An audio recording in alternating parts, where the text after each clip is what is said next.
Cordial saludo, mucho gusto. Mi nombre es Angélica Quintero y junto a mis compañeras Daisy Sierra y Laura Díaz presentamos el día de hoy la identificación de un grupo comunitario.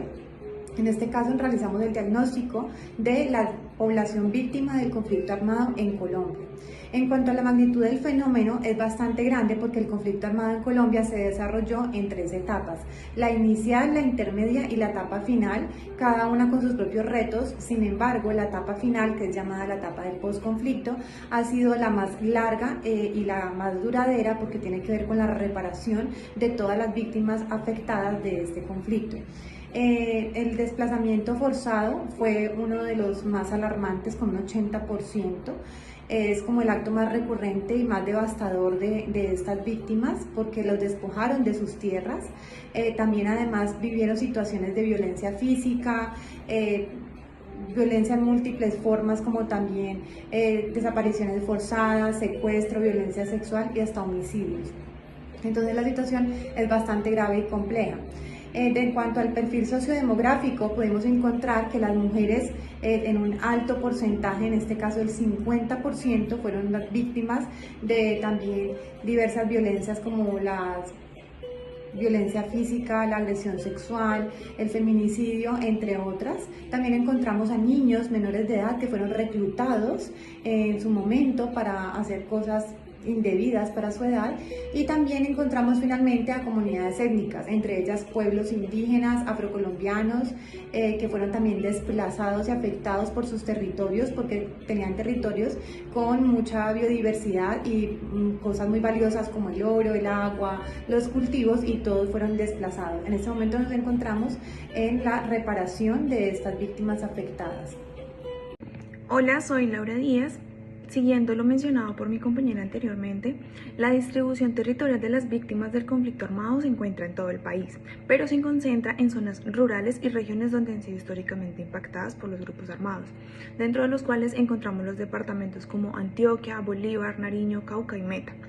Estos han sido como el epicentro de la violencia, ya que estas áreas son corredores geográficos estratégicos para actividades ilícitas como el narcotráfico o la minería ilegal. También la violencia se utilizó para dominar el territorio, para expulsar a la población, para tener un control sobre el territorio, sobre la economía, y esto pues provocó un alto número de desplazamientos. En cuanto a las principales problemáticas actuales, las víctimas del conflicto armado enfrentan desafíos masivos, y uno de los más graves pues es la pobreza y la vulnerabilidad económica, ya que el desplazamiento forzado los ha despojado de sus tierras, de sus empleos, obligándolos a reiniciar sus vidas de cero, sin recursos y sin ninguna ayuda. Además de el acceso a la tierra, que sigue siendo pues un enorme reto, ya que los procesos de restitución son lentos, son demorados, son peligrosos. La reparación integral, que también pues incluye indemnizaciones o el apoyo psicosocial, que a menudo pues es un proceso que avanza lentamente. También a esto se suman las secuelas psicológicas debido al trauma, a la pérdida de sus familiares, a la violencia, y también requieren de una atención para la salud mental, y es un servicio que también pues se evidencia que ha sido muy limitado. Cierra, algunos avances que se han dado con el Estado colombiano ha dado pasos significativos en la creación de un marco normativo e institucional para atender, reparar a las víctimas del conflicto armado. La Ley de Víctimas y Restitución de Tierras del 2011, la Ley de 1443 del 2011 representa el avance más importante por primera vez en la historia del país. El Estado colombiano reconoce formalmente las víctimas del conflicto y asume su responsabilidad en la reparación y establece un conjunto de medidas para garantizar sus derechos.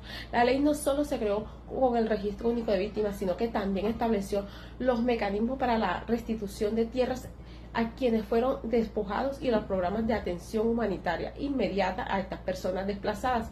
Del 2023 al 2024, la unidad logró comprometer el 97% de los recursos asignados, fortaleciendo los procesos de indemnización, asistencia humanitaria e implementación de planes de reparación colectiva con enfoque étnico. Se priorizó la atención a comunidades indígenas, poblaciones en zonas como Buenaventura, Catatumbo o el Pacífico nariñense.